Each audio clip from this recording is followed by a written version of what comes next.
एक ऐसा दरिंदा जिसने तारीख में 5 लाख लोगों का कत्ल किया, वो भी बिल्कुल हिटलर के तरीकों से। ये लोगों के हाथ पैर काट के उन्हें मगरमच्छ के आगे डाल देता था या फिर उन्हें ऐसे स्विमिंग पूल में फेंक देता था जिसमें करंट होता था, और उन्हें इस तरीकों से मारने के बाद फिर उनका गोश्त भी कच्चा खाता था। लेडीज के तो ये ब्रीस्ट ही काट देता था और हाथ पैर भी काट देता था, होंठ भी काट देता था, नाखून उखाड़ देता था, और उसके बाद फिर उन्हें मगरमच्छ के आगे फेंक देता था। और ये एक डिक्टेटर था अपने टाइम का, बिल्कुल हिटलर की तरह। और फिर इसका डाउनफॉल कैसे हुआ? जब ये एक डिक्टेटर था तो इसको जो है वो कैसे निकाला गया इसके कंट्री युगांडा से, इसकी पूरी राइज एंड फॉल की स्टोरी जानेंगे इस वीडियो में। ईदी अमीन जो है वो पावर में किस तरह आया, प्रेसिडेंट किस तरह बना, ये जानने के लिए हमें जो है वो ईदी अमीन की हिस्ट्री जाननी पड़ेगी। ईदी अमीन पैदा हुआ था यहाँ पे 1924 के अंदर कोबुको युगांडा में, और शुरू से ही जो है वो इसके बहुत बुरे हालात थे। इसके पेरेंट्स की जो है वो डिवोर्स हो गई थी, ये अपनी मदर के साथ रहता था, और जो है ये लोग बहुत ज़्यादा गरीब थे। युगांडा मुल्क आज भी बहुत ज़्यादा गरीब है, एक अफ्रीकन कंट्री है। उसके बाद फिर जब ये थोड़ा सा बड़ा हुआ तो इसका शौक जो है वो आर्मी में जाने का था, लेकिन उस टाइम पे जो है वो युगांडा के अंदर ब्रिटिश रूल था, एक ब्रिटिश कॉलोनी था यहाँ पे युगांडा। और फिर इसने किंग्स अफ्रीकन राइवल्स ज्वाइन कर लिया जो कि ब्रिटिश आर्मी का ही एक विंग था। और फिर 1946 के अंदर जो है वो इसको आर्मी में ले लिया, क्योंकि इसकी हाइट जो है वो बहुत ऊंची थी, 6 फुट 4 इंच का ये था, तो इसीलिए इसको आर्मी में ले लिया गया। और फिर 1952 के अंदर युगांडा ने जब यहाँ पे कीनिया पे अटैक किया ना ब्रिटिश गवर्नमेंट के कहने पे, तो उस रिवोल्ट में भी जो है वो ईदी अमीन शामिल था।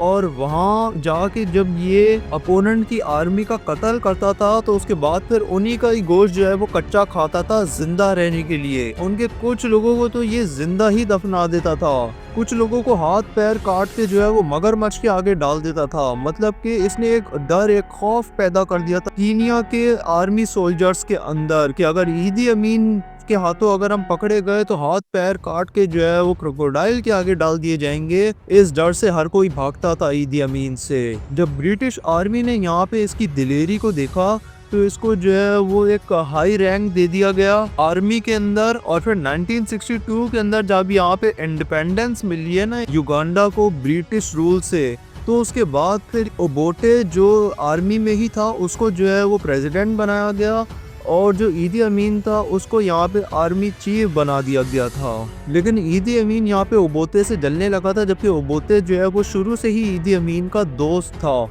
लेकिन ईदी अमीन को ये बात बिल्कुल भी बर्दाश्त नहीं थी कि ओबोते जो उसका दोस्त है उसके ऑर्डर्स पे अब ईदी अमीन को जो है वो काम करना पड़ रहा है। लेकिन उसके बाद फिर ओबोते ने जो है वो ईदी अमीन को आर्मी चीफ भी बना दिया, एयरफोर्स का चीफ भी बना दिया, ऑल आर्म्ड फोर्सेस का चीफ बना दिया था।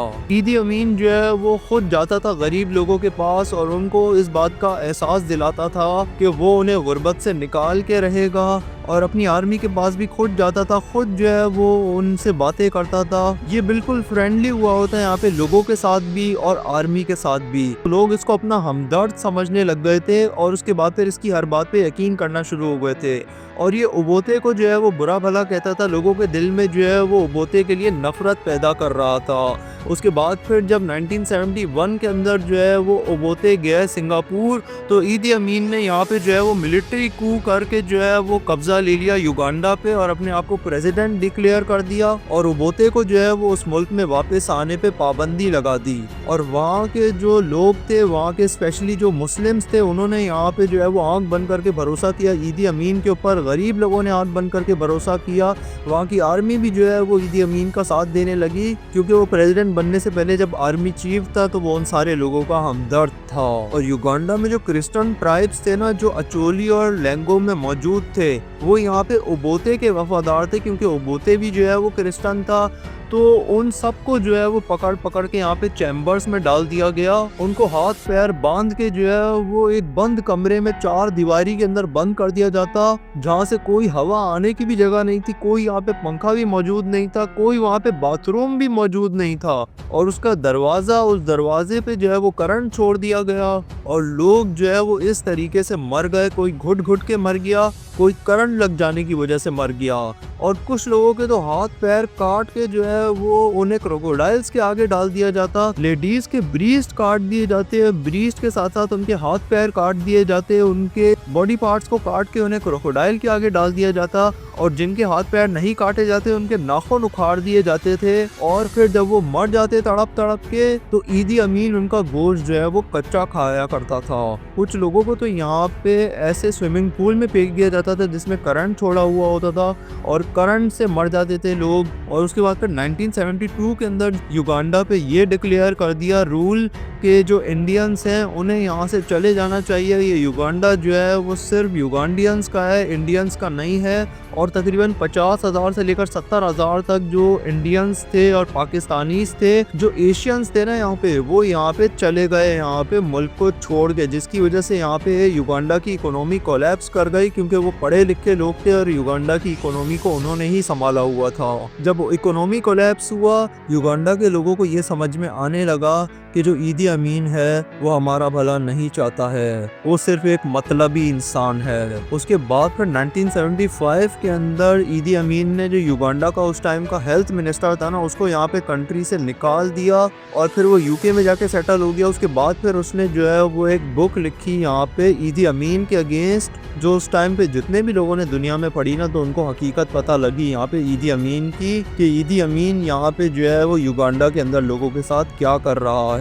लेकिन उस टाइम पे जो है वो उसको यूएस का सपोर्ट था, इसराइल का सपोर्ट था। लेकिन उसके बाद फिर जो है वो 1976 के अंदर इसराइल से एक जहाज जो है वो फ्रांस की तरफ जा रहा था, उसे जो है वो ग्रीस में जो है वो हाईजैक कर लिया गया। 2 फलस्तीनी शामिल थे, 2 जर्मन शामिल थे, और हाईजैक करके जो है ना वो उसे ले गए यहाँ पे युगांडा के अंदर। और ईदी अमीन की परमिशन के साथ जो है वो उन्हें युगांडा में उतार लिया गया, और ईदी अमीन का पूरा सपोर्ट शामिल था यहाँ पे उन हाईजैकर्स के साथ। उसके बाद फिर जितने भी लोग थे, उनमें जितने भी यहाँ पे और कंट्रीज के लोग थे ना, उन्हें छोड़ दिया गया। लेकिन जो इसराइल के लोग थे ना, उन्हें यहाँ पे जो है वो बंदी बना लिया गया। उसके बाद फिर सिर्फ एक हफ्ते बाद ही जो है ना वो इसराइल का एक जहाज़ जो है वो यहाँ पे कीनिया के रास्ते से जो है वो युगांडा में जाके लैंड हुआ, जिसमें 200 इसराइल कमांडोज शामिल थे मोसाद के। और वो फिर एयरपोर्ट के ज़रिए जो है वो युगांडा में दाखिल हुए। उन्होंने जो सामने आया उसको यहाँ पे मार दिया, और फिर युगांडा के लोगों को जो है वो छुड़वा के ले गए। सिर्फ एक विमेन को वो नहीं छुड़वा के लेके जा सके, क्योंकि उस विमेन को जो है वो वहाँ पे नहीं रखा गया था जहाँ पे सारे इसराइलियंस को रखा गया था। उसे जो है वो अस्पताल भिजवा दिया गया था, क्योंकि वो इंजर्ड थी। इसराइल के कमांडोज को कैसे पता लगा कि ईदी अमीन ने यहाँ पे सारे इसराइलियंस को कहाँ पे रखा है, इसके ऊपर तो मैं एक सेपरेट वीडियो बनाऊंगा इस ऑपरेशन के ऊपर। लेकिन उस वक्त जो है ना इसराइल के कमांडोज जो है वो सारे इसराइलियंस को छुड़वा के लेकर, सिर्फ एक जो औरत रह गई थी ना जो हॉस्पिटल में थी, उसे खुद जाके यहाँ पे ईदी अमीन ने जो है वो गोली मार दिया था। कुछ सोर्सेज ये कहती हैं कि गोली मार दिया था, कुछ सोर्सेज ये कहती हैं कि उसको जो है वो टॉर्चर किया गया था, उसके ब्रीस्ट काट दिए गए थे और उसका गोश्त कच्चा खाया था ईदी अमीन ने। उसके बाद फिर यूएस और इसराइल भी जो है वो ईदी अमीन के खिलाफ हो गए थे, वो अपने खिलाफ ही दुश्मन खड़े कर चुका था। लेकिन उसके बाद फिर उसको यूएसएसआर का सपोर्ट था, क्योंकि वो यहाँ पे इसराइल के खिलाफ बयान दे चुका था। एडोल्फ हिटलर को जो है वो आइडियलाइज कर चुका था कि ज्यूज के साथ जो कुछ भी यहाँ पे हिटलर ने किया वो बिल्कुल सही था, ये उसके बयान थे। तो यूएस और इसराइल के खिलाफ बयान सुन के जो है वो यूएसएसआर ने जो है वो फुल सपोर्ट दिखाया यहाँ पे ईदी अमीन को। लेकिन उसके बाद फिर उसके ही कंट्री के अंदर यहाँ पे 1977 के अंदर जो युगांडन लिबरेशन मूवमेंट थी ना, जो यहाँ पे ईदी अमीन ने यहाँ पे बनाई थी, उसके ही लोग जो आर्मी के लोग थे वही यहाँ पे जो है वो उसके खिलाफ हो गए थे। उसके खिलाफ यहाँ पे जो है वो उन्होंने प्लान्स बनाना शुरू कर दिए थे, और उसके लोग भी जो है वो उसी के खिलाफ हो गए थे, जिससे मुल्क का ध्यान हटाने के लिए उसने जो है वो तंजानिया के ऊपर हमला कर दिया। लेकिन तंजानिया की फोर्सेस जो है वो उसके ऊपर भारी पड़ गई, और युगांडन फोर्सेस को जो है वो मारते हुए उन्होंने जो है वो युगांडा के कैपिटल पे जो है वो कब्जा कर लिया। और ईदी अमीन जो है वो मुल्क छोड़ के यहाँ पे लिबिया भाग गया, और फिर लिबिया से जो है वो सऊदी अरेबिया भाग गया, और सऊदी अरेबिया में उसने सारी ज़िंदगी गुजारी और 2003 के अंदर जो है वो सऊदी अरेबिया में ही उसकी डेथ हो गई।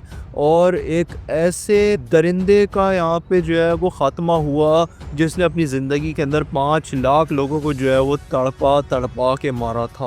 और चंगेज़ खान ने जब दुनिया के इतने बड़े हिस्से में कब्जा कर लिया था तो उसने इंडिया के ऊपर अटैक क्यों नहीं किया, जानने के लिए आप ये वाला वीडियो जाकर देख सकते हैं। और एक बार एक डिक्टेटर को जो है वो लाइव टीवी के ऊपर जो है वो सजाए मौत दी गई थी, क्यों दी गई थी, जानने के लिए आप ये वाला वीडियो देख सकते हैं। यहाँ क्लिक करके सब्सक्राइब करें। मैं मिलूंगा अपनी अगली वीडियो में, तब तक के लिए गुड बाय।